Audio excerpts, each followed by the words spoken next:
സഹോദരങ്ങളെ, പ്രഭാതവന്ദനം. ഇന്നത്തെ സുവിശേഷം നമ്മോട് പറഞ്ഞു തരികയാണ് ആരാണ് സ്വർഗരാജ്യത്തിൽ പോവുക എന്ന്. ചിലരുടെ ഒരു തെറ്റായ ധാരണയുണ്ട്, ഈ ലോകമോ പോയി, ഇനി വരുന്ന ലോകം, മറുലോകമെങ്കിലും സ്വർഗത്തിൽ പോകാം എന്ന് വിശ്വസിച്ചുകൊണ്ട്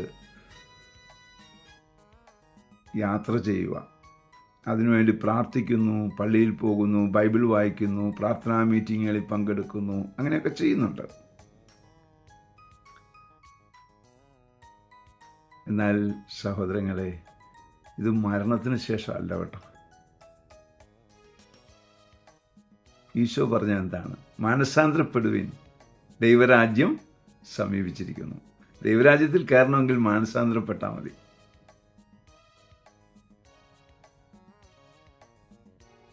ഇന്ന് നീ ഹൃദയത്തിൽ വിശ്വസിക്കുകയാണ് എൻ്റെ കർത്താവിനെ, ഹൃദയത്തിൽ വിശ്വസിക്കുകയും അതരം കൊണ്ട് ഏറ്റുപറയുകയും ചെയ്യുന്നുവെങ്കിൽ നീ രക്ഷ പ്രാപിച്ചു, നീ സ്വർഗരാജ്യത്തിലാണ്.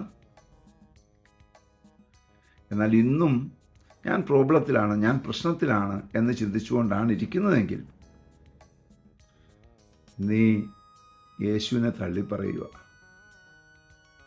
സങ്കീർത്തകൻ പറഞ്ഞു ഓർക്കുന്നുണ്ടോ? 23-ാം സങ്കീർത്തനത്തിൽ, മരണത്തിൻ്റെ നിഴൽ വീണ താഴ്വരയിലൂടെയാണ് ഞാൻ നടക്കുന്നതെങ്കിലും അവിടുന്ന് കൂടെയുള്ളതിനാൽ ഞാൻ ഭയപ്പെടില്ല. അതായത് ദൈവരാജ്യത്തിലാണെന്നാണ്.